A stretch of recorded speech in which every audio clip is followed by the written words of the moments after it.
அண்ணன் பேசும்போது சொன்னார், இந்துக்கள் ஒன்று சேர்றாங்க அப்படின்ற அச்சத்தில் இல்லை, நாங்கள் எங்கள் பண்பாட்டை நீங்கள் உடைக்கிறீர்கள், அதன் வழியாக அரசியலாக நுழைய பார்க்குறீங்க.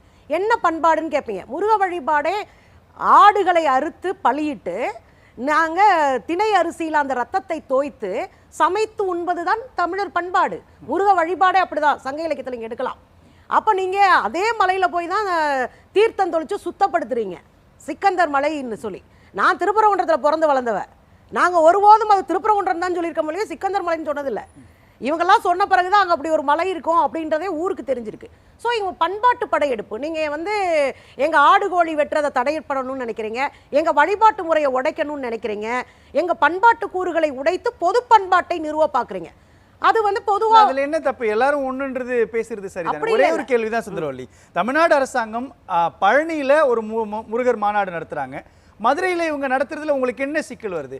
மதுரை பழனியில் நடந்த மாநாடு நல்ல மாநாடு, மதுரையில் நடக்க போற மாநாடு கெட்ட மாநாடுன்ற முடிவுக்கு எந்த புள்ளியில வந்து நிக்கிறீங்க? எந்த புள்ளியில வர்றோம் அப்படின்னு சொன்னா, ஆர்எஸ்எஸ் பிஜேபி சங்க பரிவாரினுடைய கடந்த கால வரலாறு, அந்த வரலாற்று புள்ளியினுடைய அடிப்படையில் தான் நாங்கள் வர்றோம்.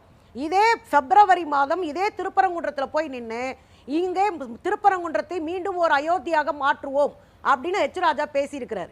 நீதிமன்றம் அதை கண்டிச்சது மட்டும் இல்லை, அந்த பிப்ரவரியில் நடந்ததை போல மீண்டும் நடக்க விட மாட்டோம் அப்படின்னு நீதிமன்றம் சொல்லியிருக்கு. அப்போ அதுக்கு என்ன அர்த்தம்னு சொல்லுங்களே.